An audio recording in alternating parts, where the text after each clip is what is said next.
शारदां देवीं रामकृष्णं जगद्गुरुं पादपद्मे तयोर्वा प्रणमामि मुहुर्मुहुः। नमः श्रीयतिराजाय विवेकानन्दसूरये सच्चित्सुखस्वरूपाय स्वामिने तापहारिणे। ঠাকুর মা স্বামীজি তাদের সন্তানদের এবং সব দেবদেবীদের প্রণাম জানাই। তোমরা যারা উপস্থিত হয়েছ সকলকে আন্তরিক শুভেচ্ছা, শ্রদ্ধা, নমস্কার, ভালোবাসা জানাচ্ছি।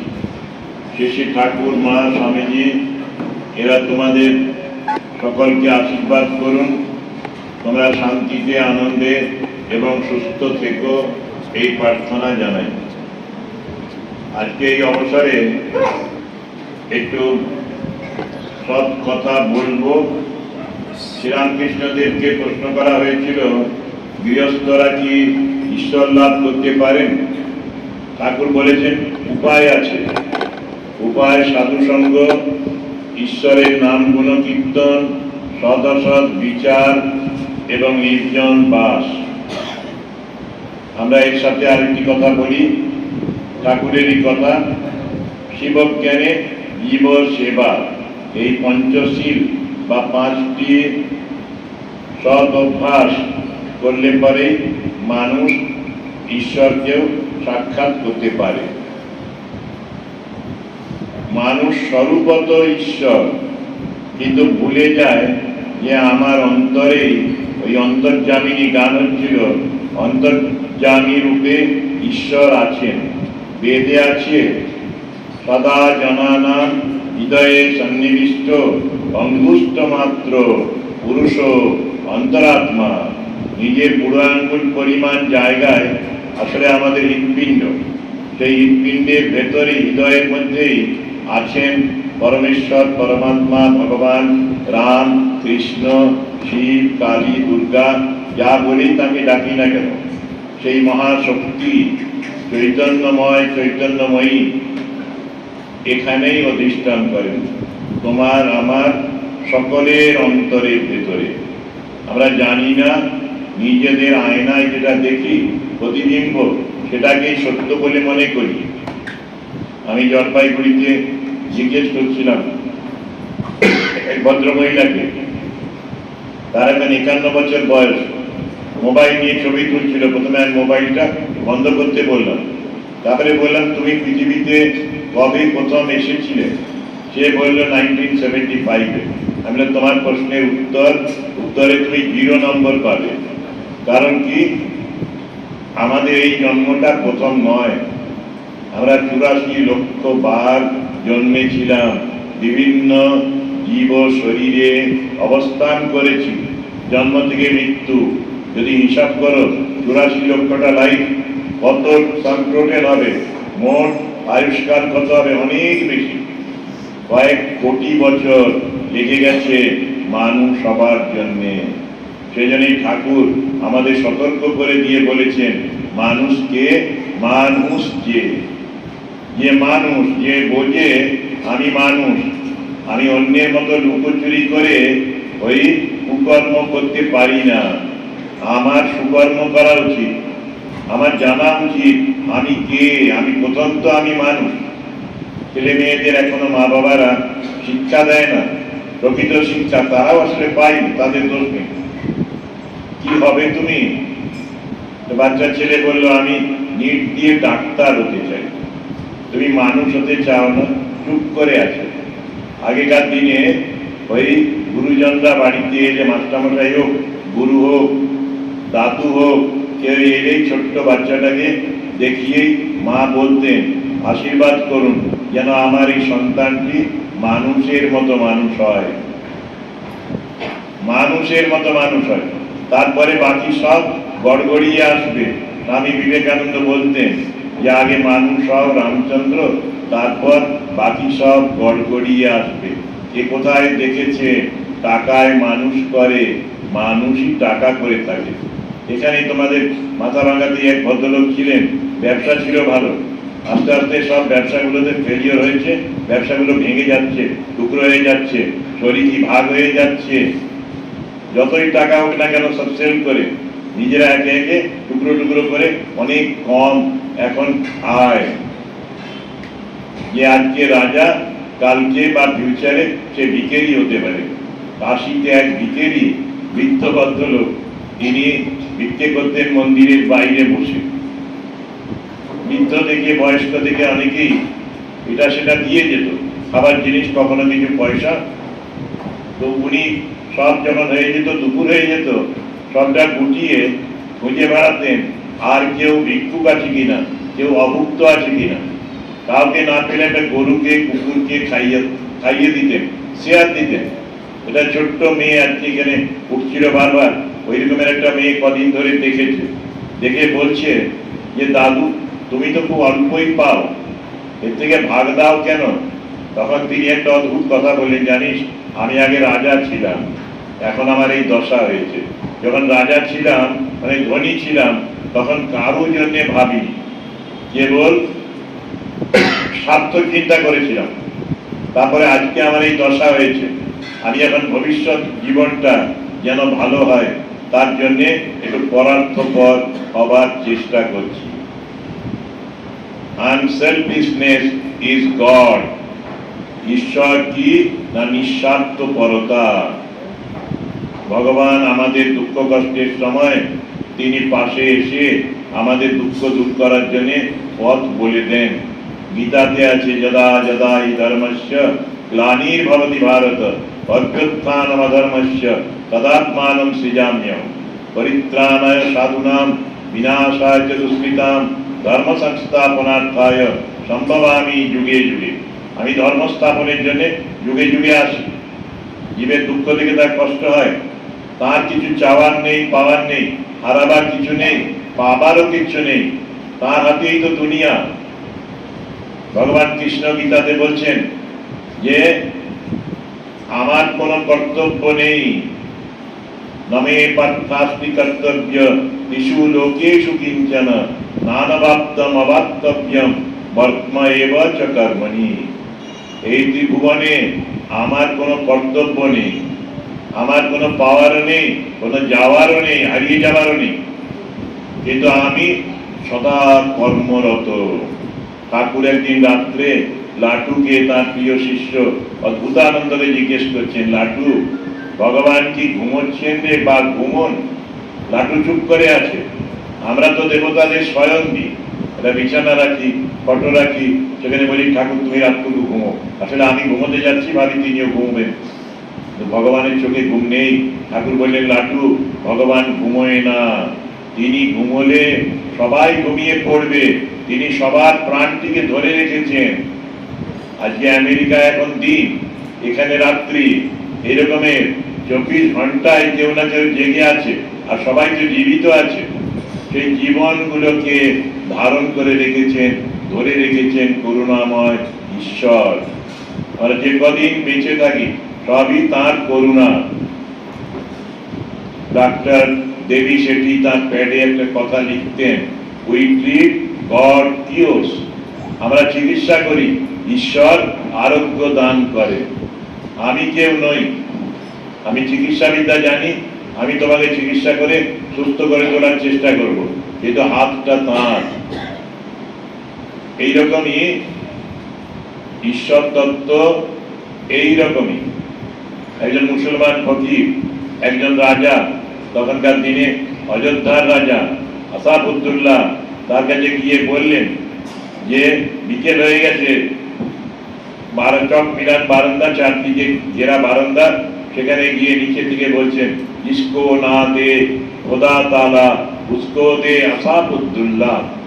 যাকে ঈশ্বর কিছু দেয়নি, দরিদ্র করে রেখেছে, তাকে রাজা মশাই রাজা করে দিতে পারে। রাজা বলেন, ভাই আমার আজকে কিছু দেবার নেই, কোষাগার বন্ধ হয়ে গেছে, কোষাধ্যক্ষ চলে গেছেন, অন্য মন্ত্রীরাও চলে গেছেন, আপনার কথা কালকে বিবেচনা করা হবে। আপনি কাল সকাল 10টায় আসেন। ধর্মশালায় থেকে সকাল 10টায় যখন এলেন, রাজা ইতিমধ্যে তার পার্ষদদের সাথে আলোচনা করেছেন, দরিদ্র ফকির আমাকে এত প্রশংসা করেছে, তাকে কিছু দিতে হবে। রাজা সিংহাসন থেকে নেমে সিংহাসনের পেছনে একটা বড় কালো তরমুজ ছিল, তরমুজটা হাতে দিয়ে বললেন, এটা খুব মিষ্টি, কিন্তু কেটে খাবেন, আমাকে 7 দিন পরে জানাবেন কেমন লাগলো।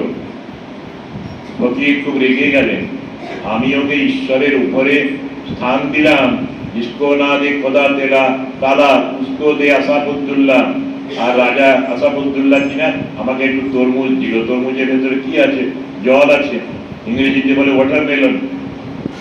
ও ছোলা ভাজা প্রিয় ছিল তার, ছোলাওয়ালাকে ওটা বেচে দিল, ওজন করে ছোলার দামের ইকুইভ্যালেন্ট ও ছোলা পেল ভাজা, বড় বড় করে চিবিয়ে চিবিয়ে বাড়ি চলে গেল যেখানে থাকে ফকির সাহেব। রাজা 7 দিন পরে ডেকে পাঠালেন। রাজা ইতিমধ্যে স্পাইদের কাছে, গুপ্তচরদের কাছে খবরই পেয়ে গেছে যে ও ছোলাটা, এই তরমুজটা খায়নি, ছোলা কিনে খেয়েছে।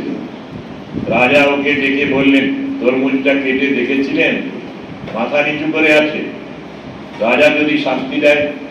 রাজা বললেন, দেখুন, আমি তরমুজের একটা জায়গা কেটে, চৌকো অংশ কেটে বাইরে বের করে ভেতরে অনেক দামি কয়েকটা রত্ন দিয়েছিলাম, এক একটার দাম 1 লাখ টাকার বেশি। তখনকার দিনে 1 লাখ মানে এখনকার দিনে 1 কোটি টাকা। সব আপনি হারালেন। ঈশ্বরের ইচ্ছা নয়, আল্লাহর ইচ্ছা নয় আপনাকে বড় লোক করে দেওয়া, আমারও সাধ্য নেই, আমি তার হাতের পুতুল, যন্ত্র। আজ থেকে বলবেন, जिसको ना दे खुदा ताला उसको ना दे सके আসাফুদ্দুল্লাহ। আকবর তখন নবাব দিল্লির, তার কাছে আরেকজন মুসলমান ফকির এসেছিলেন, জালাল উদ্দিন। জালাল এসেছেন আসলে ভিক্ষে করতে, মরুভূমি অঞ্চলে থাকেন, মরুপথের পথিকেরা মাঝে মাঝে তৃষ্ণার্ত হয়ে জল না পেয়ে ক্ষুধার্ত হয়ে মারা যান, ওদের জন্য একটা অতিথিশালা, একটু জলের ব্যবস্থা, খাবার ব্যবস্থা করার জন্য রাজার কৃপা ভিক্ষা করতে এসেছেন। রাজা তখন, আকবর তখন নামাজ করছিলেন, ইশারা করে বললেন, একটু বসুন। নামাজ শেষে আবার হাত তুলে উনি বলছেন, খোদা তাআলা আমাকে আরো ধন দাও, দৌলত দাও, সাম্রাজ্য দাও। এই ফকির ফিরে যাচ্ছেন জালাল উদ্দিন, আবার ইশারা করে ডাকলেন। সব শেষে উনি ফকিরকে বললেন, আপনি কেন এসেছিলেন, কেনই বা ফিরে যাচ্ছেন? কথামৃততে এই ঘটনা পাবে, রামকৃষ্ণ কথামৃততে।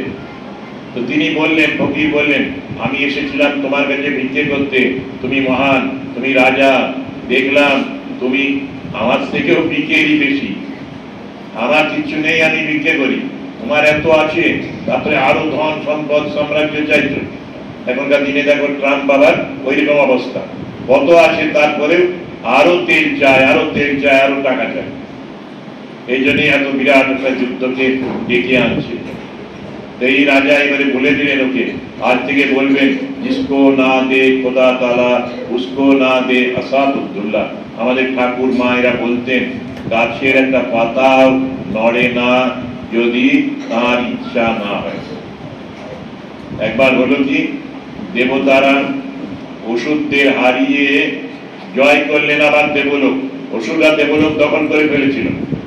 তারপরে দেবতাদের মধ্যে অহংকার হলো, তার শক্তিতে আমরা জয়লাভ করলাম।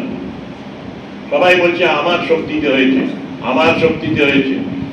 এদের অহংকার চূর্ণ করার এবং সত্যটিকে অনুসন্ধান করে প্রকাশ করার জন্য পরব্রহ্ম স্বয়ং আলোর মূর্তিতে এসেছিলেন। খুব জল জলে একটা আলো, খুব উজ্জ্বল, গোল বলের মতো এসে সামনে দাঁড়ালেন। দেবরাজ ইন্দ্র একে একে সব দেবতাদের পাঠালেন যে দেখে আসুন তো আপনারা, ইনি কে, তার তো হাত পা নেই কিচ্ছু, আলোর তত্ত্ব। সেখানে গিয়ে যখন দেবতারা এক একজন জিজ্ঞেস করছেন, অগ্নি গেছেন, বরুণ গেছেন, এই পবন গেছেন, সকলে গিয়ে বলছেন আপনি কে? আলোর থেকে একটা ধ্বনি বেরোলো, ধ্বনি তো হলো, তুমি কে আগে বলো, তারপরে আমার সম্বন্ধে জানবে। অগ্নিদেব বলেন, আমার নাম বহ্নিদেব।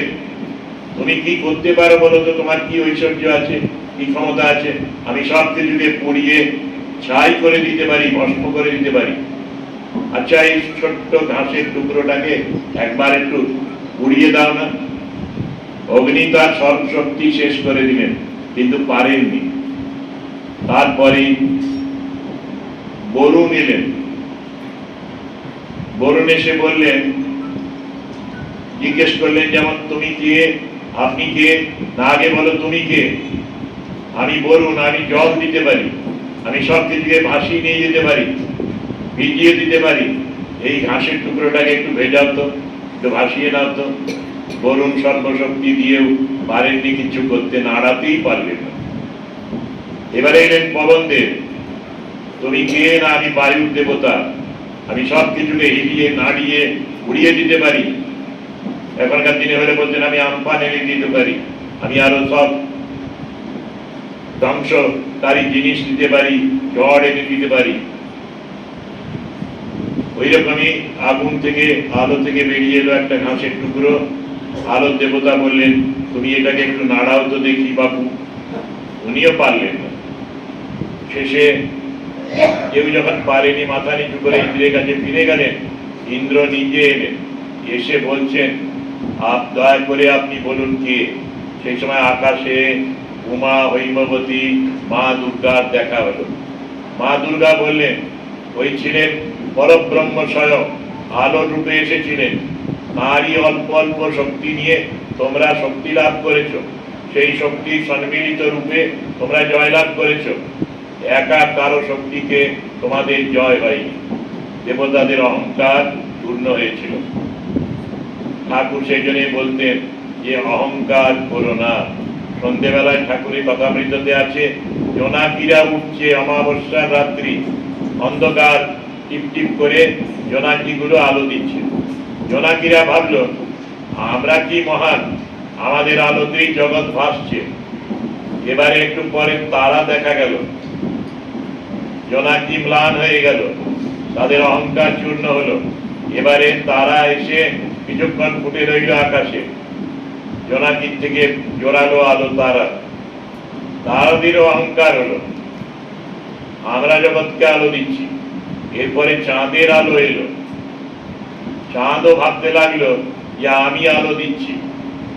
এই করতে করতে রাতটা শেষ হয়ে গেল, সকালবেলায় সূর্যালোকে পৃথিবী ভাসল। এইভাবেই চাঁদের অহংকার চূর্ণ হলো। ঠাকুর বলতেন, গরু ছাগলের বাচ্চা জন্ম থেকে ম্যা ম্যা করে, হাম্বা হাম্বা করে, সেই জন্য ওরা কত কষ্ট পায়। গানিতে যায়, মার খায়, তবুও মার ছাড়ে না মালিক। আরো খাটো, আরো খাটো, আরো করো। শেষে যখন মারা যায় গরু, তখন তার নাড়ি ভুড়ি থেকে সুতো তৈরি করে ধনুরীরা তুলো ধনে। তখন তুলো যখন নাড়ে ধনুরি, সেই সময় ধ্বনিত হয় যন্ত্রে, গিটারের মতো, একতারার মতো। তখন শোনা যায় তুহু তুহু, তুহু তুহু, অর্থাৎ না হম না হম, তুহু তুহু। অহংকারী মানুষের সর্বনাশের কারণ হয়। ভালো কবি, বড় কবি, শিব মহিম্নের লেখক, এত ভালো স্তোত্র লিখেছেন শিব মহিম্ন, মূলত 32টি শ্লোক। খুব অহংকার হলো শিব ঠাকুর। তখন তার অহংকার চূর্ণ করার জন্য তার ষাঁড় নন্দীকে পাঠালেন।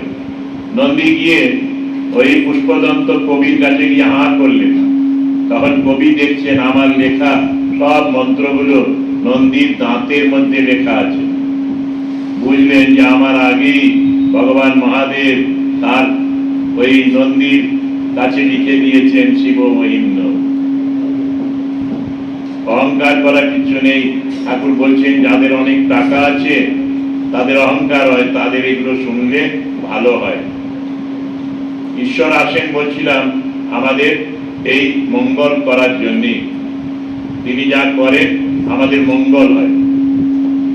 সুখ দুঃখের মধ্যে দিয়ে তিনি আস্তে আস্তে নিয়ে যান তার দিকে। আমাদের লক্ষ্য জীবনের ঈশ্বর দর্শন। শ্রীরামকৃষ্ণ কথামৃতর সার বলতে গেলে বলা যায়, ঠাকুর বলছেন মনুষ্য জীবনের উদ্দেশ্য ঈশ্বর দর্শন। দাদা মামা যেমন সকলের মামা, ঈশ্বর সেমনি সকলের আপনার। তাকে ডাকার সকলের অধিকার আছে। যে আন্তরিকভাবে তাকে ডাকবেন, তিনি তার ডাকে সাড়া দিয়ে তাকে কৃতার্থ করেন। আর এই জন্যই আসলে বলছিলাম 84 লক্ষটি জন্মের পরে আমাদের মানুষ জন্ম হয়। মানুষ জন্মে ওই মানুষ সতর্কতা অবলম্বন করে সাধন করতে হয়। 4 রকমের সাধনা আছে: কর্মযোগ, জ্ঞানযোগ, ভক্তিযোগ, রাজযোগ। স্বামী বিবেকানন্দের বাণী রচনায় এই 4টি যোগের সম্বন্ধে বলা আছে। 4টি যোগ পুস্তক পৃথকভাবেও পাওয়া যায়। ঠাকুর বলেছেন কলিযুগে, যে যুগে আমরা বাস করি, সেই যুগে নারদীয়া ভক্তি। নারদীয়া ভক্তিতে কি আছে? প্রথম সূত্রে আছে অথাত ভক্তি ব্যাখ্যাস্যাম। আমি এবারে তোমাদের ভক্তি ব্যাখ্যা করব, নারদ ঋষি বলছেন। তারপরে দ্বিতীয় মানে আসল শ্লোক শুরু হচ্ছে, সা তস্মিন পরম প্রেম রূপা। এই ভক্তি হলো পরম প্রেম। মানুষ নিজের আত্মীয় স্বজন মা বাবাকে ভালোবাসে, আর ভক্তি হলো সকলকে ভালোবাসা। তার এই সব ভালোবাসা মিলে ভালোবাসার সমষ্টিটা অনেক বেশি হয়। আর ওই ভালোবাসা পরম প্রেম, সেরা ভালোবাসা। মা সারদা দেবী কাছে একটা মেয়ে আসতো। মেয়েটা একদিন মা চলে যাবেন জয়রামবাটি, তার চোখে জল। মা বলছেন, তুমি আমাকে ভালোবাসো?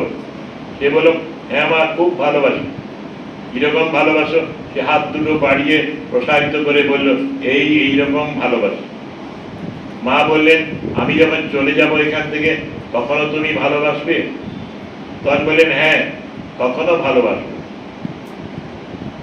কিভাবে বুঝবো আমি? তখন সেই বলল, মা তুমি বলে দাও, কি করে তুমি বুঝবে বা কি করে আমি তোমাকে ভালোবাসবো তোমার অনুপস্থিতিতে? তখন মা বললেন, দেখ, সকলকে ভালোবাসবি, আর যাদের ভালোবাসবি তাদের কাছে কিচ্ছুটি চাইবি না। মা বলতেন, কারো কাছে কিছু চাইলে, ওই অনেককে ভালোবাসছো, সবার কাছেই তুমি ভিক্ষে করছো, এটা দাও সেটা দাও, যে দেবে তার উপরে তুমি খুশি হবে, যে দিতে পারবে না তার উপরে তুমি রাগ করবে, তোমার সাধনা হবে না। সেই জন্যেই এই কর্মযোগের কথাই হলো নিঃস্বার্থ হয়ে সেবা করো। ব্রহ্ম হতে কীট পরমাণু সর্বভূতে সেই প্রেমময়, মন প্রাণ শরীর অর্পণ কর সখে, এসবার পায়। বহুরূপে সন্মুখে তোমার, সারি কোথা খুঁজিছ ঈশ্বর। জীবে প্রেম করে যেই জন, সেই জন সেবিছে ঈশ্বর। এই যে জীবে প্রেম মানে একজন একজনকে প্রেম করবে, ভালোবাসবে, সেটা নয়। মা কেবল ছেলেকে ভালোবাসবে, ছেলে মাকে ভালোবাসবে, স্বামী স্ত্রীকে ভালোবাসবে, স্ত্রী কেবল স্বামীকে ভালোবাসবে, তা নয়। এই প্রেমটা হলো সকলকে প্রেম, সকলকে ভালোবাসা। তার আগে সেই জন্যই বলেছেন, ব্রহ্ম হতে কীট পরমাণু। কীট পতঙ্গ, পরমাণু, ছোট্ট ছোট্ট টুকরোগুলো বস্তুর, সেই সর্বভূতে সেই প্রেমময়, প্রেমময় ঈশ্বর সব কিছুর ভেতরে আছে। মন প্রাণ শরীর অর্পণ কর সখে, এসবার পায়। আমরা বলি কায় মনোবাক্য দিয়ে তার ভজন করো, আর এইগুলি সব তাকে নিবেদন করে দাও, তাহলেই তোমরা সেই পরম প্রেম হবে। তা তস্মিন পরম প্রেম রূপা। তার একটা তুলনা কেমন হয় আভাস দিয়েছেন ঠাকুর। বলেন, সতীর পতির প্রতি টান, মায়ের ছেলের প্রতি টান, বিষয়ের প্রতি টান।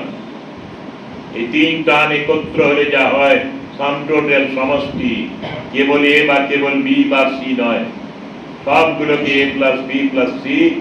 এতটা ভালোবাসা যদি হয় ঈশ্বরের উপরে, তখনই ঈশ্বর তোমার মধ্যে প্রকটিত হবেন, তোমার সামনে এসে দাঁড়াবেন, তোমাকে ভালোবাসবেন। এই বাবা মা বন্ধু ভাই দাদা, এই রূপে দিদি, নানা রূপে তিনি প্রতিভাত হবেন তোমাদের জীবনে। ঠাকুর একদিন গিরিশকে বলছেন, এটি কথা বলি তোমাদের, 1884 ডিসেম্বর। এরপরে ঠাকুর ছিলেন 85, তারপরে 86 আগস্ট, মানে 20 মাসের মতো ছিলেন। সেই সময় বলছেন, সেদিন তোমায় যা বললুম ভক্তির মানে কি না, কায় মনোবাক্যে তার ভজন।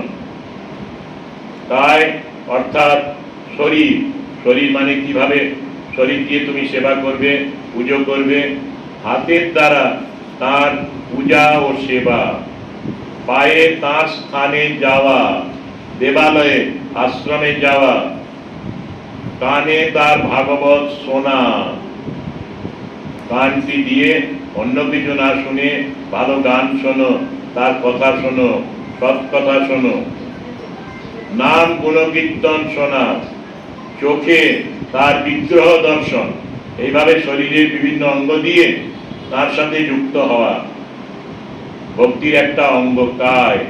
তারপরে মন, মন অর্থাৎ সর্বদা তার ধ্যান চিন্তা করা, তার লীলা স্মরণ মনন করা, কায় মন হলো। এবারে বাক্য, বাক্য মানে কথাবার্তা, অর্থাৎ তার স্তব স্তুতি, তার নাম গুণকীর্তন গান এইসব করা, এইগুলি হলো বাক্য, কায় মন বাক্য। কলিতে নারদিয়া ভক্তি, সর্বদা তার নাম গুণকীর্তন করা। এইভাবেই ঠাকুর আমাদের এই মুক্তির উপায় বলে দিয়েছেন। মা বলতেন নির্বাসনার জন্য প্রার্থনা করো, বাসনাই মানুষকে ধরে রেখেছে সংসারে।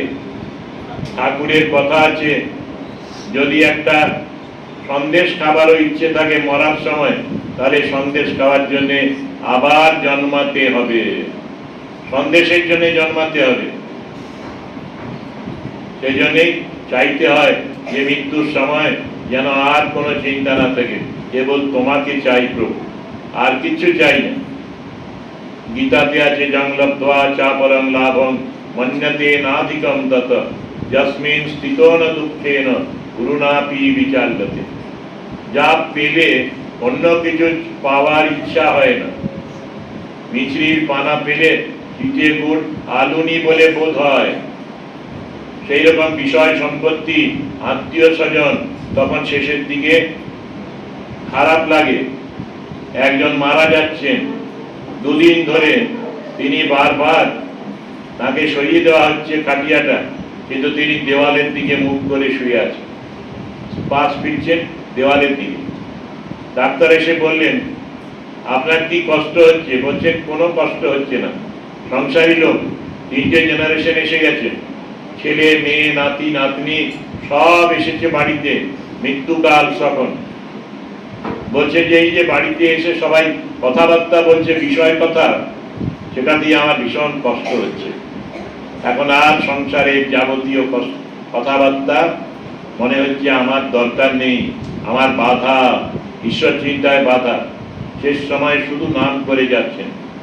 কথা আছে, ওই রামায়ণে আছে কাহিনী, রাম লক্ষ্মণ গিয়েছেন পম্পা সরোবরে, সেখানে গিয়ে দেখছেন একটা কাক বারবার জলের কাছে গিয়ে জল খেতে যাচ্ছে আর জল খাচ্ছে না। রামকে লক্ষ্মণ জিজ্ঞেস করলেন, দাদা এই কাকটা কি করছে? জানিস ও খুব ভক্ত, ও সব সময় রাম নাম করে, সেজন্য জল পর্যন্ত খাচ্ছে না, যে নামের ব্যাঘাত হবে, বিরাম হবে, ছেদ হয়ে যাবে, সেই জন্যে নাম করেই যাচ্ছে। ভক্তের লক্ষণ এইগুলো। সংসার ভুল হয়ে যায়, জগৎ ভুল হয়ে যায়, নিজের শরীরটা এত প্রিয় সেটাই ভুল হয়ে যায়। মহাপুরুষরা অবতাররা আসেন এইগুলো করে দেখাবার জন্য। ঠাকুরের এত বড় ব্যাধি ক্যান্সার, সেই সময় তুরিয়ানন্দ, হরিনাথ, এদের তো সন্ন্যাস হলো ঠাকুর চলে যাওয়ার কয়েক মাস পরে। সেই হরিনাথকে ঠাকুর জিজ্ঞেস করেন, হরি আমাকে কেমন দেখছিস? হরি বললে আপনি বেশ মজাতে আছেন, কিন্তু সবাই দেখছে ক্যান্সার, করছেন, ক্ষতস্থান দিয়ে রক্ত পড়ছে, পুঁজ বেরোচ্ছে, মুখে কিছু খেতে পাচ্ছেন না, খাবার উগড়ে দিচ্ছেন, রোগা হয়ে গেছেন কাঠির মতো। এই অবস্থায় হরি বললে আপনি বেশ আনন্দে আছেন। উনি বলেন শালা ধরে ফেলেছে। কারণটা হলো উনি জানতেন, এটা গানও আছে মা কালীর উপরে, দেহ জানে আর দুঃখ জানে, মন তুমি আনন্দে থেকো। আমি তো শরীর নই, দুঃখটা শরীরে, আমার নয়। সেজন্য দেহ জানে আর দুঃখ জানে মন। তুমি এই দুঃখের সাথে মিলিত হয়েও না, মিশে যেও না। মন, তুমি আনন্দে থেকো। এটি হচ্ছে আসলে দর্শন, এটিই সত্য। আমরা নিজেদের ভুল করে শরীর বলে ভাবি। আয়নায় যেটা দেখি সেটাকেই শরীর ভাবি, সেটাকে সাজাবার চেষ্টা করি, সেজে গুজে থাকি। পার্লারে যাই, men parlour, women parlour, ladies parlour, এতে গিয়ে সব সাজে, ফেসিয়াল করে। কিন্তু কদিনের জন্য করবে, কতদিন করবে কেউ জানে না। আসলে মৃত্যু মুখে প্রত্যেক দিন লোক যাচ্ছে। অহনি অহনি ভূতানি গচ্ছন্তি যম মন্দিরম শেষা স্থিরত্বমিষ্যন্তি ইমাশ্চর্যমতঃপরম। এক বৃদ্ধা আমার কাছে আসতেন, এখনো আসেন। এই আসার সময় আগের দিনে 7 তারিখে বেরিয়েছি, 6 তারিখেও এসেছিলেন। 76 বয়স, এখনো মাথায় রং করতেন, বাদামি রং। আমি বললাম, মা দীক্ষা নিয়েছিস আর রং করিস না, তোর মাথাটা কেমন সাদা হয় সেটা একটু দেখি না কেন। আস্তে আস্তে সাদা দেখা যাচ্ছে। আর খুব আনন্দ পেয়েছে মা। কেউ বলেনি তাকে যে মাথায় রং করে যৌবন ফিরিয়ে আনার চেষ্টা করাটা তো বৃথা। শরীর তো তার ধর্ম পালন করবেই। বুড়ো হলে আর সেই যুবতী মেয়ের অবস্থা থাকবে না, ভোগের শক্তি থাকবে না। লোককে কেন লোক দেখাবো যে আমার মাথার চুল পাকেনি, আমি কম বয়সের মেয়ে বা কম বয়সের ছেলে। ছেলেরা অনেকে রং করে, বুড়োরাও রং করে। এই লোক তো রং করেনি, আমার সামনে আছে। আমি দেখেছি, আমার কাছে মালদায় আসতেন অনেক পুরুষ মানুষ, ভক্তরা, তারা সব রং করতেন। রাস্তায় যেতে যেতেই দেখবে অনেক বুড়ো কালার করেছে মাথায়। সেগুলো করার কোনো প্রয়োজন নেই। তুমি যেমন সেই রকম নিজেকে প্রেজেন্ট করো। আর তোমার ভেতরটা দেখো, তুমি আসলে কে। তুমি শরীর নও, তুমি মন নও, তুমি বুদ্ধি নও, তুমি প্রাণ নও। তুমি এসবের পারে, কারণ তুমিই বলো আমার শরীর, আমার বুদ্ধি, আমার মন। সুতরাং এইগুলো তুমি নও, এগুলো তোমার। কিন্তু তুমি আর তোমার জিনিস আলাদা। আমার বাড়ি আর আমি তো এক নই। শরীরটা তোমার বাড়ির মতো। বাড়ি যেমন একটা সময় তৈরি হয়, আবার একটা সময় ভেঙে যায়, নষ্ট হয়ে যায়। তেমনি জামা কাপড় যেমন পুরনো হলে পাল্টে দেয়, তেমনি আমাদেরও শরীরটা পুরনো হলে, অ্যাক্সিডেন্ট হলে, নষ্ট হয়ে গেলে পাল্টে দেন ভগবান। আমাদের একটা নাপিত ছিল, সে কেউ মারা গেলে প্রথমেই বলতো, মহারাজ জি न्यूज मिला, संवाद मिला, वही महाराज कल्याण महाराज का होल बॉडी ट्रांसफर हो गया, होल बॉडी ट्रांसफर हो गया, माने देहांतर हलो। देहिनस्मिन् यथा देहे कौमारं यौवनं जरा तथा देहांतर प्राप्ति धीरतत्र न मुच्यति। ये घर থেকে ও ঘর, একটা শরীর থেকে আরেকটা শরীরে চলে গেল। আমার আত্মীয়টি পরম আত্মীয়, আমাকেও তেমনি যেতে হবে, সবাইকে যেতে হবে। আজকে যে শিশু, তাকেও আজ না হলেও 80 বছর পর, 90 বছর পরে যেতেই হবে। তাই জন্যেই যুধিষ্ঠির ধর্ম রূপী ওই বক রূপী ধর্মকে বলেছিলেন। প্রশ্ন ছিল জগতের সব থেকে আশ্চর্য কি? উনি বলেন অহনি অহনি ভূতানি গচ্ছন্তি যম মন্দিরম শেষা স্থিরত্বমিচ্ছন্তি ইমাশ্চর্যমতঃপরম। প্রত্যেক দিন লোক মরে, কিন্তু যারা বেঁচে থাকে তারা ভাবে আমি চিরকাল বেঁচে থাকব। অনেকে ভাবে কেউ মারা গেলে আমার বাড়িতে বোধহয় মৃত্যু প্রথম প্রবেশ করেছে, আর কারো বাড়িতে কেউ মরেনি। ঈশা গৌতমী কোলে একটা অল্প বয়সের শিশুকে নিয়ে ভগবান বুদ্ধের কাছে এলেন। বুদ্ধ, তুমি পারো একে জীবন দান করতে, তুমি দয়া করে আমার শিশুপুত্রটিকে বাঁচিয়ে দাও। বুদ্ধ বলেন, এক্ষুনি বাঁচিয়ে দেবো। তুমি একটা সামনে কোনো বাড়ি থেকে সরষের দানা নিয়ে এসো 1 মুঠো। যাও, তো যেতে শুরু করেছে। দাঁড়াও, যে বাড়িতে কখনো মৃত্যু প্রবেশ করেনি সেই বাড়ি থেকে 1 মুঠো সরষে নিয়ে এসো। ঈশা গৌতমী দেখলেন যে বাড়িতেই যান সবাই সরষে দিতে চায়, কিন্তু যখন জিজ্ঞেস করেন কেউ মরেছে, কেউ বলে বাবা মারা গেছে, কেউ বলে কাকা মারা গেছে, কেউ বলে স্বামী মারা গেছে, কেউ বলে ছেলে মারা গেছে। প্রত্যেক বাড়িতেই কেউ না কেউ মারা গেছে। ফিরে আসছেন খালি হাতে, অনেক দূর গিয়েছিলেন, পথে একটা শ্মশানে নিজের ছেলেটির বাচ্চাটির সৎকার করে এলেন। বুদ্ধকে বললেন, আমি শিখলাম যে মৃত্যু আছে, জন্ম যেমন আছে, জন্মের উল্টোটা মৃত্যুও আছে। জন্ম সত্য, মৃত্যুও সত্য। জন্মটাই সত্য হবে, মৃত্যুটা হবে না, এটা ভেবো না। অনেকেই বলে আমার কেন এমন রোগ হলো। সেদিন আমার কাছে 86 বছরের এক ভদ্র মহিলা এলেন, 58 বছরের বেশি বিবাহিত জীবন। বলছেন যে আমি মন্ত্র নিয়েছি মাধবানন্দজির কাছে, আমি গম্ভীরানন্দজিকে দেখেছি, আরো কত মহারাজদের দেখেছি, যুক্তানন্দ আমাকে খুব স্নেহ করতেন, আমার কেন এমন হলো। আমি বললাম, মা গো, তোমার তো 86 বা 84, ঠাকুর তো 50 বছর বয়সে চলে গেছিলেন, স্বামীজি 39 বছর বয়সে চলে গেছেন, সিস্টার নিবেদিতা 44 বছরে চলে গেছেন, এরকম কতজন তোমার থেকে অনেক আগে চলে গেছেন, তুমি তো এতদিন বেঁচে আছো। না না, আমি মানিয়ে নিতে পারছি না, ঠাকুর কেন আমাকে রেখে ওকে নিয়ে গেলেন, ওর তো বয়স আরো বেশি হয়েছিল, ও এখন গিয়ে পরলোকে তোমার জন্য একটু বিছানা টিছানা করে রাখবে, সাজিয়ে রাখবে বেড, তুমি যাবে আবার ওর কাছে থাকবে আরো কিছুদিন। এরকম হয়। দেবযান বলে একটা লেখা আছে বিভূতিভূষণ বন্দ্যোপাধ্যায়, সেখানে এইসব লেখা আছে। যে যাকে ভালোবাসে সে মৃত্যুর পরে যদি সত্যি তাকে ভালোবাসে, আবার তার কাছে গিয়ে কিছুদিন থাকে, পরলোকে এরকম হয়। যাই হোক না কেন, মৃত্যু অবধারিত, জন্ম অবধারিত। জামা কাপড় ছিঁড়ে গেলে পাল্টাতেই হবে। বাসাংশি জীর্ণানি যথা বিহায় নবানি গিন্নাতি নরোপরানি তথা শরীরানি বিহায় জীর্ণানি অন্যানি সংজাতি নবানি দেহি। জামা কাপড় পাল্টে গেলে যেমন জামা কাপড় পাল্টায়, তেমনি দেহ জীর্ণ হলে দেহটা পাল্টে যায়। মৃত্যুর আগেই ভয় পেও না, মরে যেও না মরার আগে। Cowards die many times before their death. কাপুরুষেরাই মরবার আগে বারবার মরে। একটা ছেলের দাঁতের ব্যথা হতো, খুব দাঁতের ব্যথা, বন্ধুকে ফোন করতো প্রত্যেক বছরে 2-3 বার, মরে যাচ্ছি রে, তুই একটু আসবি না? এ বলতো, তুই তো অনেকবারই মরেছিস, আমি তো প্রত্যেকবার গিয়েছি, এবারে যেতে পারবো না, এবারে আমার কিছু কাজ আছে। সত্যি দাঁতের ব্যথা অনেকে মনে করে মরে গেলাম। এরা বারবার মরে, এরা কাওয়ার্ডস, কাপুরুষ। স্বামীজি সেই জন্যই বলছেন, বলো দিন রাত, হে গৌরীনাথ, হে জগদম্বে, আমার দুর্বলতা কাপুরুষতা নিঃশেষে দূর করো, মা আমায় মানুষ করো। যে মানুষ হবে সে মরতেও ভয় পাবে না।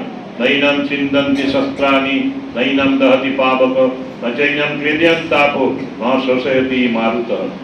গীতার এই মন্ত্রগুলো আমাদের স্বাধীনতা সংগ্রামীরা অল্প বয়সেই সেই সংগ্রামে যোগ দিয়েছিলেন। ক্ষুদিরাম, প্রফুল্ল চাকি, বিনয়, বাদল, দীনেশ, এদের ফাঁসি হয়েছে, কিন্তু ফাঁসির আগের মুহূর্ত পর্যন্ত এরা ওই চিন্তা করেছেন, অস্ত্র আমায় ছেদন করতে পারে না, আগুন আমায় পোড়াতে পারে না, জল আমায় ভেজাতে পারে না, বাতাস আমায় শুকোতে পারে না, আমি সচ্চিদানন্দ আত্মা, অজর অমর, আমার জন্ম নেই, মৃত্যু নেই, আমার অনন্ত অনন্ত বছর আগে আমি এসেছি পৃথিবীতে, আবার থাকবো এরকম অনন্তকাল, যতদিন না মৃত্যু হচ্ছে। আবার স্বাধীনতা সংগ্রামী নয়, স্বামী বিবেকানন্দ বলতেন, আমি বারবার জন্মাতে প্রস্তুত, যতদিন না প্রত্যেকটি মানুষ নিজেকে ঈশ্বরের সাথে অভিন্ন মনে করে। এটি কুকুরও অভুক্ত থাকলে আমি আবার আসবো। ঠাকুরের মুখেও আমরা এই কথা শুনেছি। ওরা মরতে ভয় পেতেন না, সেজন্যই বলতেন, দেহ জানে আর দুঃখ জানে, মন তুমি আনন্দে থেকো। আমাদের ভক্তদের মাঝে মাঝে খুব স্বার্থপরতা হয়, আর দান ধ্যান করে না, অপরের কথা ভাবে না। ঠাকুর বলছেন সেই সময়ে নিজের মেয়ের বিয়েতে 1000 টাকা খরচ করে, কিন্তু পাশের লোক খেতে পায় না। পাশের লোক মানে দেশের লোক, ধরতে হবে। এখনো আছে অভাবী লোক, আমাদের কাছে অনেকে আসে অসুখ বিসুখের জন্য টাকা চাইতে, দেখেছি তাদের জরাজীর্ণ শরীর, দুর্বল, খেতে পায় না ভালো করে, নিউট্রিশন নেই। এই মানুষগুলোর জন্য কি কিছু তোমরা করবে না? আমাদের এক ছাত্র রহড়া কলেজে, তাপস অধিকারী, মেদিনীপুরের পালপাড়ার কাছে বাড়ি। আমাদের আরেকটি মেদিনীপুরের ছেলে আলসোর ব্যাঙ্গালোরে রান্নাঘরে কিচেন স্টাফ ছিল, এখনো আছে। আজ থেকে 11 বছর আগে তার হার্ট ফেলিওর হলো। ডাক্তাররা বললেন হার্ট এত ড্যামেজ হয়ে গেছে, একটা নতুন হার্ট বসাতে হবে। কোনো মৃত্যুপথ যাত্রীর পরিবার যদি রাজি হয়, ব্রেন ডেথের পরে যদি ওরা একটা হার্ট দান করে, তাহলে পরে এই অপারেশন আমরা করে দেব। এই ছেলেটি পল্টু আরো অনেক দিন জীবিত হবে, থাকবে। পল্টুর বিয়ে হয়েছিল, পল্টুর দুটো বাচ্চা মেয়ে আছে। সেই পল্টুকে ওরা সার্জারি ব্যবস্থা করলো। সব যেই মারা যাবে ইন্টেনসিভ কেয়ারে, আইসিইউতে, সিসিইউতে গিয়ে গিয়ে তাপস আমার ছাত্র, সে গিয়ে জিজ্ঞেস করতো এই ছেলেটি যদি মরে যায় এর হার্টটা দেবেন, এই মহিলা যদি মারা যায় হার্ট দেবেন। অনেকেই তো বিদায় করে দিয়েছে। একটি মা বললেন মনে হচ্ছে মারাই যাবে, তোমরা একটু অপেক্ষা করো, যেই মারা যাবে ব্রেন ডেড ডিক্লেয়ার করবে, ওর হার্ট আমি দিয়ে দেবো। পল্টু সেবারে 11 বছর আগে একজন মৃত্যুপথ যাত্রী মানে মারা গেলেন, তারপরে হার্ট পেল। 11 বছর সে হার্ট ট্রান্সপ্ল্যান্টের পরে বেঁচে আছে। আমি দেখিনি, আমি কিডনি ট্রান্সপ্ল্যান্টেশন দেখেছি। এবারে আনসুরে দীক্ষা দিতে গিয়ে পল্টুকে দেখে এলাম। পল্টু বলে আমার হার্টে কোনো কষ্ট নেই, আমার মাঝে মাঝে অন্যান্য লোকের মতো বদ হজম হয়, গ্যাস হয়। আবার ওদের ফলো আপের জন্য ডাক্তাররা 14,000 টাকা করে ওষুধ লিখে দিয়েছেন, প্রত্যেক মাসে লাগে। তাপস আর সন্দীপ বলে দুই বন্ধু, এরা প্রত্যেক মাসে এই 14,000 টাকা ওরা দেয় ওষুধের জন্য। পারে মানুষ আছে এরকম। ঠাকুর কথামৃত পড়লে দেখবে যারা দান করে, যারা টাকার সদ্ব্যবহার জানে, তারাই আসলে মানুষ। যারা কেবল নিজে খায় নিজের রোজগারে, তারা আসলে চোর। যে টাকাটা অপরকে দেওয়ার উচিত ছিল সেটা নিজে খেয়ে ফেলে। চোর ছাড়া কে? তারা পশু, অ্যানিমেল। পশুরা অপরের কথা অনেক সময় ভাবে না, কিন্তু ভাবে না একবারে নয়। পশু প্রেমিক একজনের লেখা পড়েছি, তিনি জঙ্গলে গিয়েছিলেন। জঙ্গলে গিয়ে দেখছেন, থাকতেন মাঝে মাঝে কয়েক রাত্রি, দেখছেন একটা প্রতিবন্ধী শেয়াল আছে। সেই শেয়ালটার পা গুলোই হয়নি, কিন্তু শেয়ালটা হেলদি, মাংস আছে শরীরে অনেক। ভাবলেন কি করে হয়, কে তাকে খাওয়ায়? রাত্রিবেলায় তার কাছে একটা গাছের ওপরে থেকে উনি একটা অবাক দৃশ্য দেখলেন। একটা পূর্ণবয়স্ক বাঘ এলো, মুখে একটা শিকার। শিয়ালটার পাশে বসে নিজের পেট ভর্তি করলো, তারপরে বেশ কিছুটা মাংস শিয়ালটার মুখের কাছে ধরে দিল। 1, 2, 3, 4, 5 করে কয়েকটা দিন ভদ্রলোক থাকলেন। থেকে দেখলেন অবাক। ভদ্রলোক আবার ভক্ত ছিলেন, তিনি একটু বোকামি করলেন। বাড়ি ফিরে এসে ভাবছেন অনন্যা চিন্তয়ন্ত মাম ये जना पर्युपासते तेषाम नित्याभियुक्तानाम योगक्षेमं वहान्यं। যে এক মনে ঈশ্বরকে ডাকবে তার যা প্রয়োজন ঘরে বসেই পেয়ে যাবে, ভগবান মাথায় করে নিয়ে আসবেন। সে ভাবছে মনে মনে আমিও শেয়ালটার মতো বসে থাকবো ঘরে, আমাকেও ঠাকুর খাবার পাঠিয়ে দেবেন। কিন্তু 1, 2, 3 করে 7 দিন 10 দিন হয়ে গেল, ভদ্রলোক শুকিয়ে গেলেন। সেই সময় দৈববাণী শুনলেন, যেন অন্তরাত্মা বলে উঠল তুমি বাঘটাকে ফলো করো, don't follow the Fox, follow the tiger. তোমার শক্তি আছে, বুদ্ধি আছে, তোমার ব্যাংকে টাকা আছে অনেক, সেইটা দিয়ে তুমি মানুষের সেবা করো। তার জ্ঞান হয়েছিল সত্যি মানুষ মানুষ হয়নি এখনো। এখনো অনেক মানুষই আমরা পশু স্তরে আছি, কেউ হয়তো অসুরের স্তরে আছে, দানব স্তরে আছে। আজকে এক মহিলা দীক্ষিত, আমার স্বামীও দীক্ষিত, কিন্তু স্বামীটি, মহিলার বয়স 30-এর মতো, স্বামীর বয়স 35, মহিলাকে এখনো প্রহার করছেন। বাচ্চা হয়েছে 3 বছর আগে, বাচ্চাটাও দেখছে, বাচ্চাটার উপরও মাঝে মাঝে কড়া চোখ দেখান। অদ্ভুত মানুষ এরা। যে মানুষ বিবাহিত হয়ে যে স্ত্রীর গায়ে হাত দেয়, সে আসলে ওষুধ ছাড়া আর কেউ নয়, ডাকাত ছাড়া আর কেউ নয়। নিজের স্ত্রীকে, ধর্মপত্নী বিবাহ করেছে মন্ত্রপাঠ করে, তার গায়ে হাত দিচ্ছে। ত্রিপুরায় গিয়েছিলাম একবার, গিয়ে দেখলাম এক বুড়ো মানুষ এসেছে, প্রায় 80, চক্রবর্তী ব্রাহ্মণ। আমাদেরই একটা আশ্রম এরকম, তার সম্পাদক ছিলেন, হেডমাস্টার ছিলেন। তার স্ত্রীকে নিয়ে এসেছেন, এসেই বলছেন, স্ত্রী প্রণাম করে যখন দাঁড়িয়েছে, চোখ রাঙিয়ে বলে যাও ঠাকুর ঘরে যাও। আমি বুঝে নিলাম ইকুয়েশনটা। ভদ্রলোক চক্রবর্তী মশাইকে বললাম, চক্রবর্তী তুমি তোমার স্ত্রীকে এখনো প্রহার করো?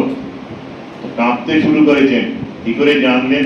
কেউ বলেনি আমাকে তুমি আজকে যে এক মুহূর্তে তার চোখের দিকে তাকালে আর তাকে তাড়িয়ে দিলে, আমার কাছে যেন বলে না দেয়, সেই জন্যে বুঝতে পেরেছি।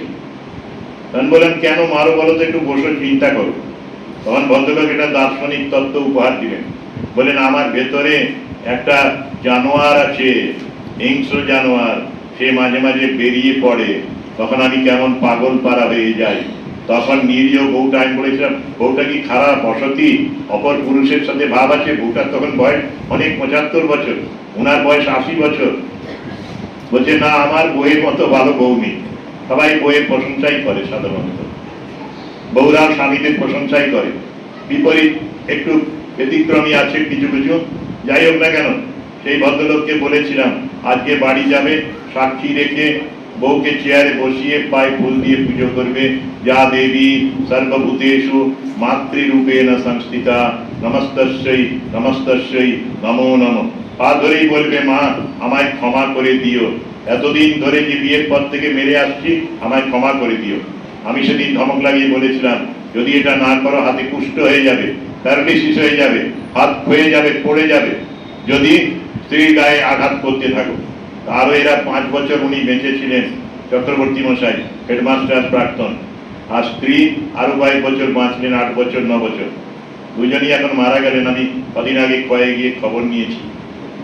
কিন্তু ত্যাগ করেছিলেন ওই বদ অভ্যাস, কিন্তু মৃত্যুর বিয়ের পর থেকেই মারছে। এইরকমই এরা কিছু বলে না। আসলে আগেকার দিনে সহ্য ক্ষমতা খুব বেশি ছিল। ঠাকুর বলেছেন যে সয় সে রয়, সহ্যের সমান গুণ নেই।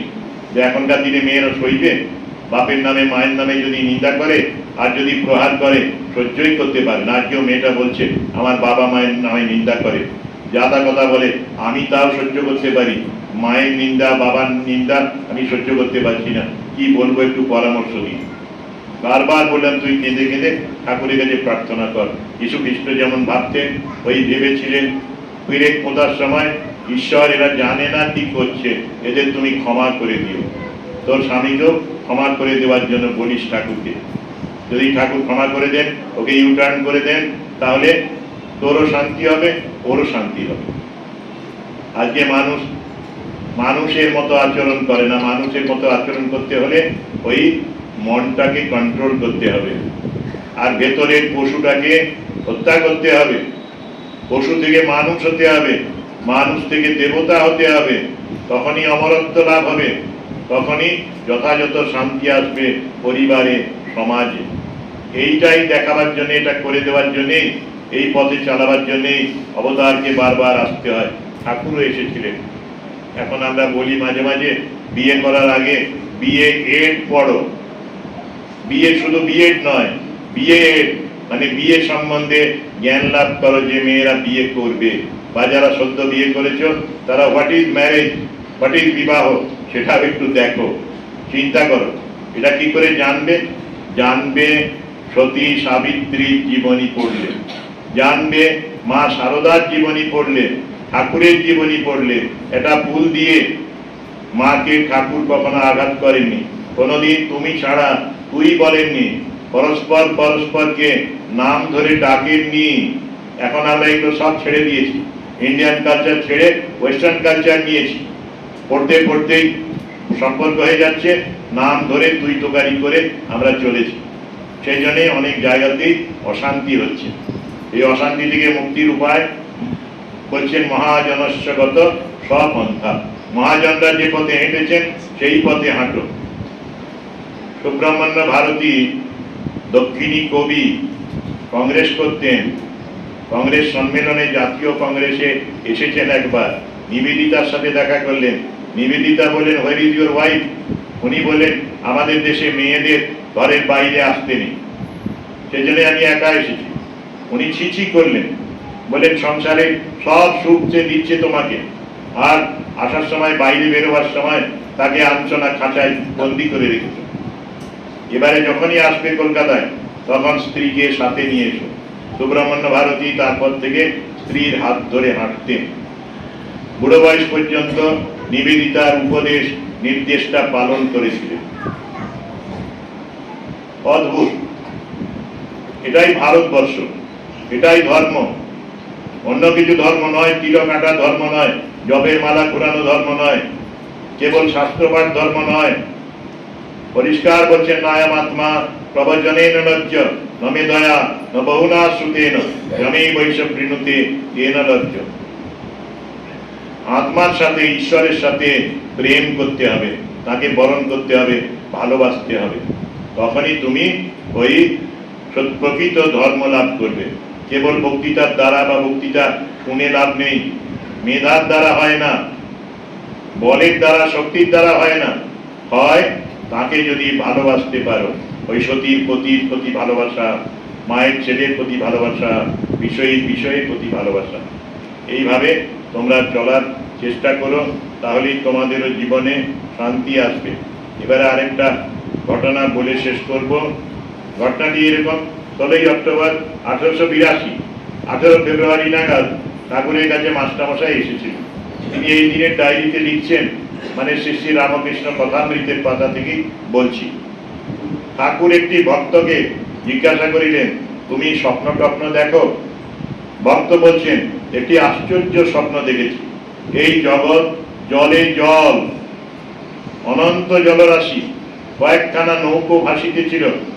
হঠাৎ জলোচ্ছ্বাসে ডুবিয়া গেল, ছোট ছোট নৌকোগুলো ডুবে গেল। আমি আর কয়েকটি লোক জাহাজে উঠেছি। হঠাৎ একটা জাহাজ দেখলাম, আমি আর কয়েকজন যারা নৌকায় ছিলাম জাহাজে উঠেছি। এমন সময় সেই অকুল সমুদ্রের উপর দিয়ে এক ব্রাহ্মণ চলে যাচ্ছেন, খালি পায়ে হেঁটে চলে যাচ্ছেন সেই ঢেউ শহর সমুদ্রের মতো জলে। আমি জিজ্ঞাসা করলাম, আপনি কেমন করে যাচ্ছেন? ব্রাহ্মণটি একটু হেসে বললেন, এখানে কোনো কষ্ট নাই, জলের নিচ বরাবর সাঁকো আছে, সাঁকো মানে ব্রিজ আছে। জিজ্ঞাসা করলাম, আপনি কোথায় যাচ্ছেন? তিনি বললেন, ভবানীপুর যাচ্ছি। ভবানীপুর হচ্ছে কালীঘাট, মা কালীর জায়গা। আমি বললাম, একটু দাঁড়ান, আমিও আপনার সঙ্গে যাব। শ্রীরামকৃষ্ণ মাঝে ইন্টারফিয়ার করে বললেন, আমার এই কথা শুনে রোমাঞ্চ হচ্ছে। এবারে ভক্ত আবার স্বপ্ন বৃত্তান্ত বলছেন। ব্রাহ্মণটি বললেন, আমার এখন তাড়াতাড়ি, তোমার নামতে দেরি হবে, এখন আমি আসি, এই পথ দেখে রাখো, তুমি তারপর এসো। বলছে মহাজনস্যগত সপন্থা। শ্রীরামকৃষ্ণ বললেন, আমার রোমাঞ্চ হচ্ছে, তুমি শীঘ্র মন্ত্র লও। 82 অক্টোবর ঠাকুর বাঁচলেন আরো 4.5 বছর, কিন্তু ওনার পক্ষে মন্ত্র নেওয়া হলো না। মন্ত্র নেওয়া 4.5 বছরের থেকে একটু কম হবে, তো সেই পিরিয়ডে আর মন্ত্র নেওয়া হয়নি। তারপরে ঠাকুরের শরীর খারাপ হলো, মাস্টারমশাই পরে মায়ের কাছে, মা সারদা দেবীর কাছে মন্ত্র পেয়েছিলেন। ঠাকুর নির্দেশও দিয়েছিলেন মাকে, এর মন্ত্র নেওয়া হয়নি, তুমি একে মন্ত্র দিও। মননাথ ত্রায়তে ইতি মন্ত্র, মন্ত্র নিয়েও এই সংকট থেকে উত্তীর্ণ হওয়া যায়, ধর্মপথে চলা যায়। মাস্টারমশাই বলছেন, সংসার আর্ণব ঘোরে যা কর্ণধারস্তরূপক নমস্তু রামকৃষ্ণায় তস্मै শ্রী গুরবে নমঃ। ঘোর সংসার সমুদ্রে জাহাজের উপরে কর্ণধার রূপে মাঝি হয়ে আছেন ঠাকুর। আমরা সেই ঠাকুরকে প্রণাম জানাই। আজকে এইটুকু বলে শেষ করি। আবার বলি, ঠাকুর মা স্বামীজির আশীর্বাদ তোমাদের উপরে বর্ষিত হোক, তোমাদের জীবনগুলি সুন্দর হোক, সংযত হোক, আনন্দে থেকো।